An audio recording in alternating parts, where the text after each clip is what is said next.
Hello. Recently, this application named Pipplet came to my attention. So it's like an online language testing platform where employers can kind of send a language test that the potential candidates can pass. For example, you've got a call center and you need to hire a person who knows a few languages, and you would send them like these tests in a few languages, I guess. So I know that they're using Ruby on Rails, and in this video I want to click through their platform and see what the relationships between different models are, what interfaces there are, and how I would replicate this kind of application using the Ruby on Rails web framework. So here I've basically just logged in, like created an account and logged in, and here is the dashboard. So what do I have? I have this buy credits thing. So I need to buy credits to be able to use it. And I can create a campaign and send a test invitation and receive results. So let's start from from here. I have buy credits. So I've created an account and I've got a user table, surely. Now here I have some kind of software for modeling a database, and here are some just examples. So I will copy something and create a model of user table users. So we'll have ID and email. Okay. Then we have, I guess, some kind of organization. And for this organization, we can buy some kind of credits for some amount of tests. So there are I can buy 100 tests that I would be sending to candidates, 50, 10, or some custom number. So an organization has credits. So again, let's go and add an organization. And it would have credits, and it would be an integer.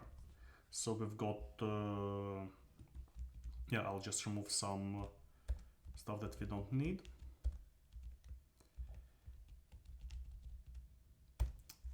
So we have users, and a user belongs to an organization. So I will add an organization ID to the user, but if I actually go back here, I saw that I can add multiple administrators. So it is a teams feature. Basically, I would have to have users that, an organization can have multiple teams. So that would be a joint table. I would create an additional table like organization users, and here it would have its own ID, I guess. It would have user ID and organization ID, and reference to users.id and to organization.id.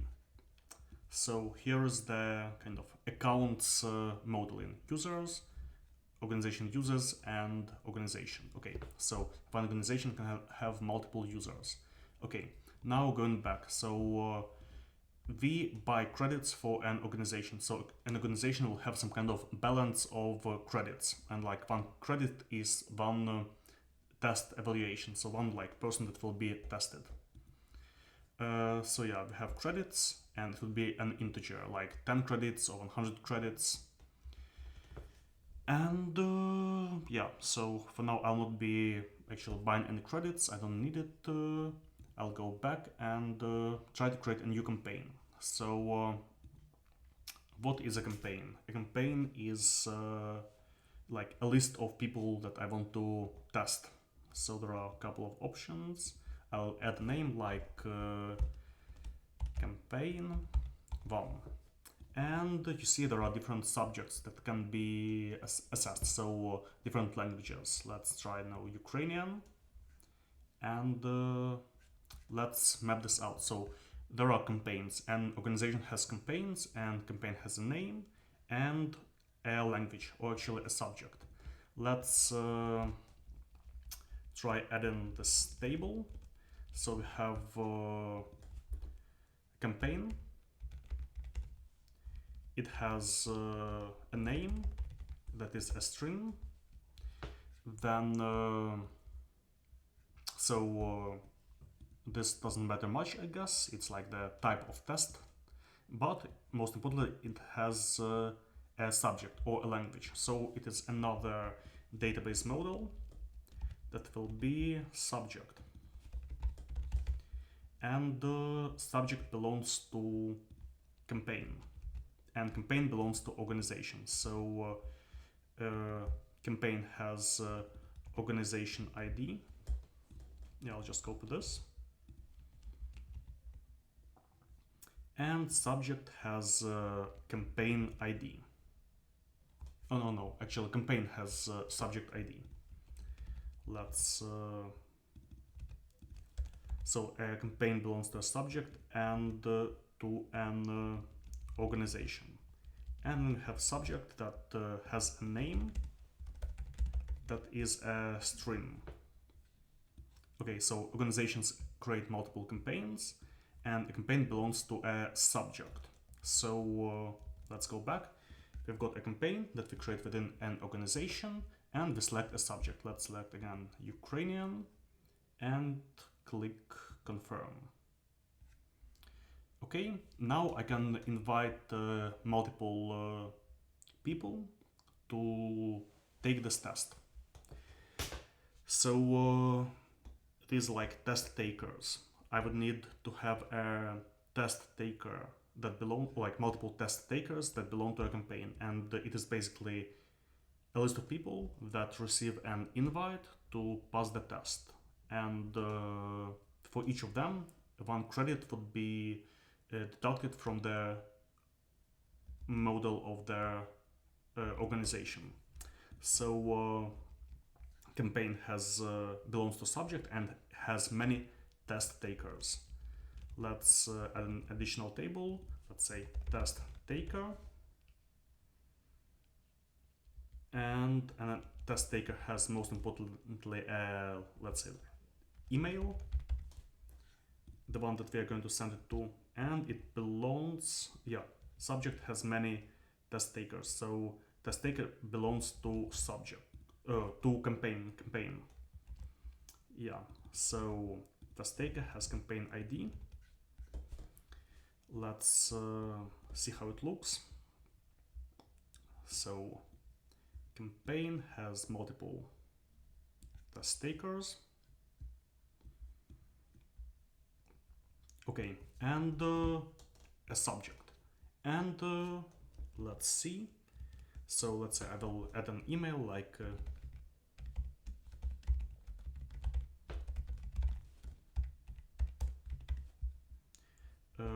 no need for SMS reminder. I'm not going to add the fields that are not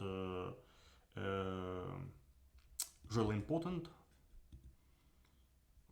Okay, I have added a test taker. I can add many of them, and let's try sending a preview email. Okay, I need the credits, so I can't do this. But what I can do is do a test on my own. There is an option to try the test. So we see the functionality that I create a campaign, I select a subject like English, Ukrainian, whatever. I add multiple people who must receive email invites to take the test, and let me try taking the test on my own.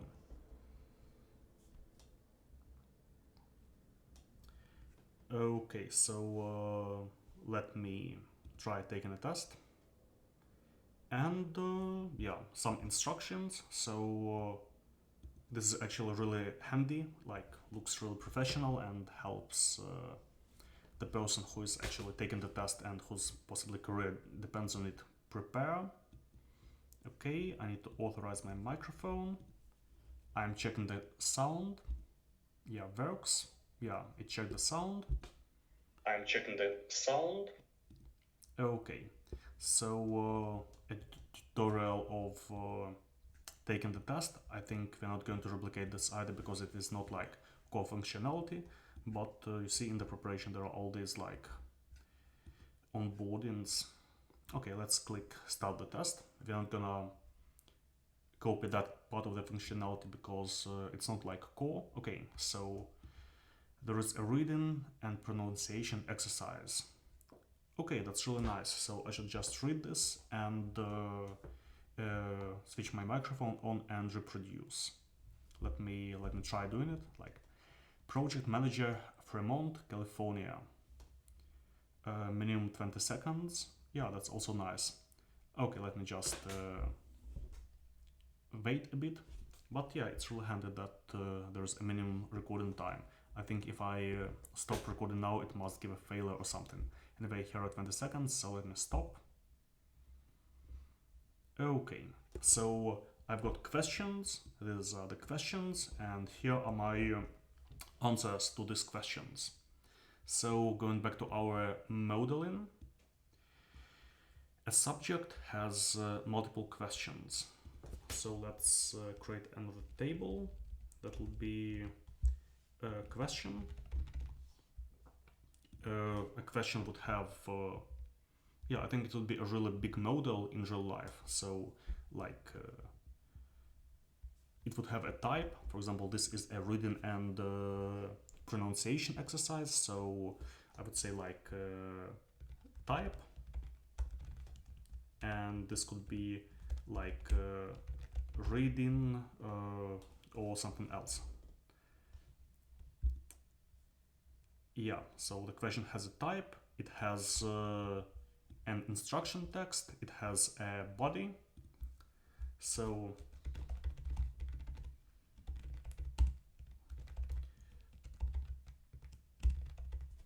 and a question belongs to a subject. So a subject can have many questions.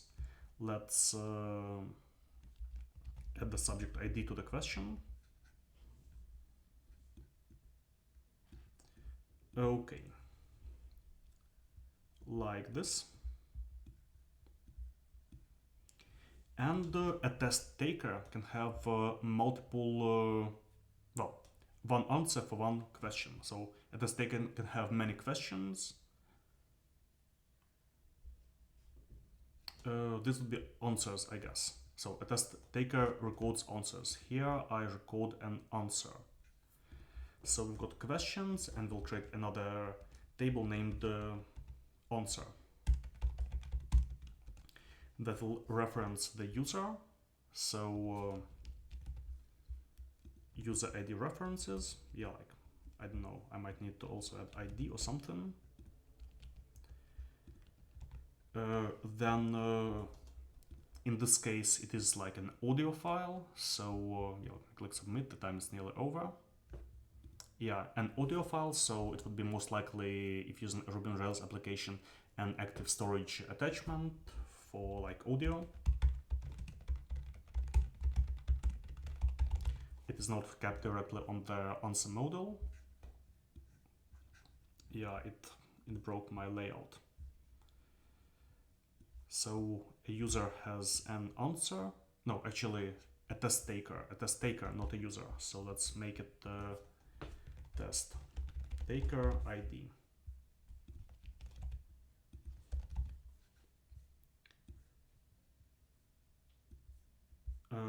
Yeah, answer belongs to test taker. Something's wrong. Can't find table. Null test takers. Yeah, so answer belongs to test taker and to question. So I will add the question ID.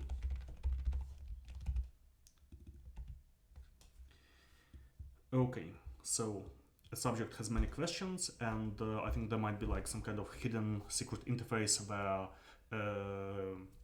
language professionals or somebody like actually create questions for different subjects, and a test taker should record an answer to a question. Let's have a look at some more questions and see different examples. So look at the picture below, click on the microphone and describe the picture. So again, we have inside the question the type. This one is not reading, but it is image description. And again, we would be recording an active storage audio attachment as an answer. Okay, so let me again, okay, I don't have to wait, I can just skip this question because I found it, let's say, too difficult. So skip the question. Okay, here I have again a similar question. Also, we have just the question type, that is image description, instruction text, and yeah, so the image is also an active storage attachment. So active storage image attachment.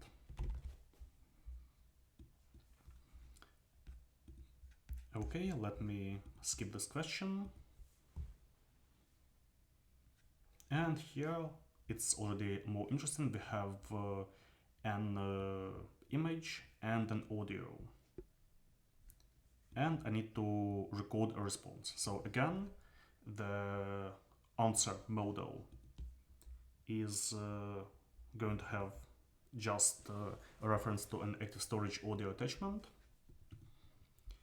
And here I have image. Is it written? No, it is not image description. It is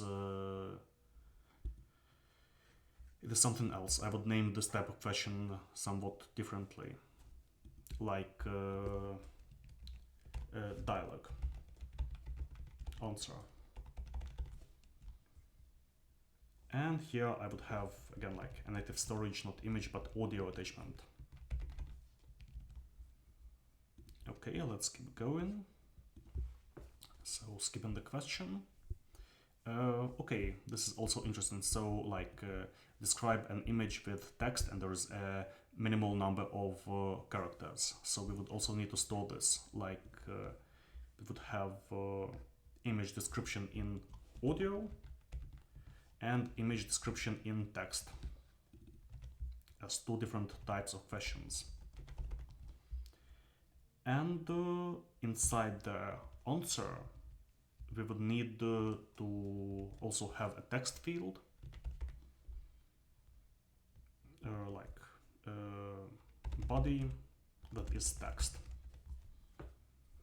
But it would be optional because we don't need it for like the audio types, we would need only for image description text. Okay, and we would also need an optional maximum number of characters, like max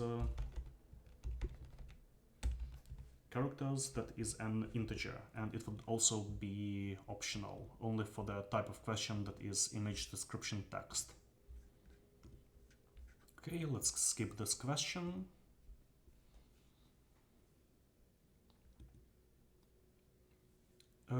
Yeah, so we've already seen something like this, and again you see a maximum number of characters that is different, so it was set for this specific question. Let's skip this one. And here's another. So we have a description inside the question, like the instruction text, text body. Yeah, so it is the text body. And inside the answer, yeah, it is also a text field. I think we can like not pay attention at this because we've already done something similar. And you see a question that is skipped should also be kind of, I guess, tracked as like skipped, so that it doesn't proceed to the evaluation step. It is just like a bad grade for this question automatically. So let's add skip to boolean, and let's skip this question. Or actually we can make it not skipped boolean but answered, and we know that it's the opposite of skipped.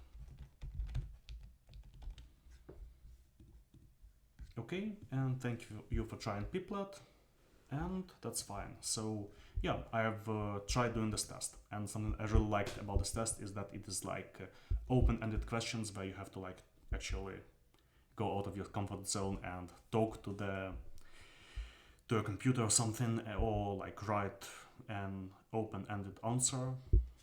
So it is not so easy to cheat as with like multiple choice questions. Yeah, so this is the whole model, I think. Oh, okay, something is actually missing. So for the test taker, we would need to know if the specific test taker has completed the evaluation. So inside the test taker model, we would maybe have something like test completed, and it would also be like a boolean.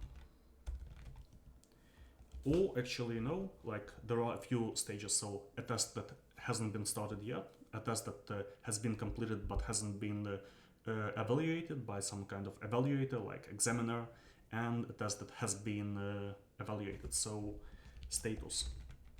And inside the status would have like yeah, it would be like string. Actually, I would make it an enum, so the options would be like not started, or like pending. Yeah, not started. Then it would be like completed and evaluated, or actually like evaluation pending and evaluated. Yeah, 3 different states of the test and the test taker. And we would also need to store the results of the test somehow. Let's have a look at the platform. Maybe we can see something inside the campaign. So here we have, yeah, we don't have the results of the test for this person, but we would need to, I guess, store them inside the test taker. So let's make like a result thing or something, like if he has been evaluated, then we would have some result like his score integer, and score the elaboration or like description text, in case the person that was evaluated wants to add a few comments about the skill of this person. So the score and score description should be available only if the status is set to evaluated. So if their answers have been checked by an evaluator. And then we would need to have a separate part of the application where for the evaluation. So here we have our users that belong to organizations, and there would be like a completely separate entity that are users that have a right to evaluate tests. You see, we have 3 types of users. Users that are actual clients of the application, that pay for others to be evaluated, people who are being evaluated and who are test takers, and another type would be like examiners, or people who like check the answers. So table examiner, let's say, so it would have again an email because it's a person. It would have yeah, it would have yeah, so an answer would also belong to an examiner. We would know which particular person evaluated this answer. So it would have examiner ID. Let's add the examiner ID.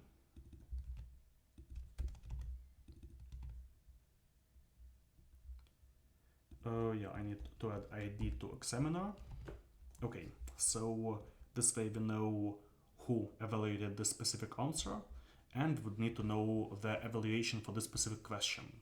So again, we can not complicate things and store everything inside this answer model. So evaluated status, like this way we know that an evaluator has already given a score to this question, and we would need some kind of like score from the evaluator. So or yeah, evaluator or examiner. Let's make it evaluator, doesn't matter. And we need some kind of like score on the specific answer and maybe score description. So score integer and score description text. So you see, this way an examiner, if he wants, he can add not only a score to a specific answer, but also add some kind of description why he put this score. And yeah, I don't think then we need this evaluated boolean, because if there is a score, then we know that it has been evaluated. Like if there is no score on an answer, then it hasn't been evaluated. And then I guess the score here would be either the average or the cumulative number of points a person received from all his answers. Yeah, so this way I think we have completed the basic data model to make this kind of application work, where we have users that create business accounts, that buy credits, and based on these credits they can invite multiple test takers to be evaluated by some kind of subject. Oh yeah, and we can also, one more thing, examiners I think are the ones that would be creating questions. So we could also add an examiner ID to the question model, so we know which specific person created this question. And we could also pay examiners not only for the quantity of answers that they have evaluated, but also for creating new questions, possibly. Anyway, somebody would have to create these questions for the tests. So I will add the question ID, or the examiner ID, to the question model. And yeah, I guess this is it. So this is the way I see a basic database modeling can be done for such an application as Pipplet. Tell me if you enjoyed it, and later on we can even try building this kind of application using Ruby on Rails. Goodbye.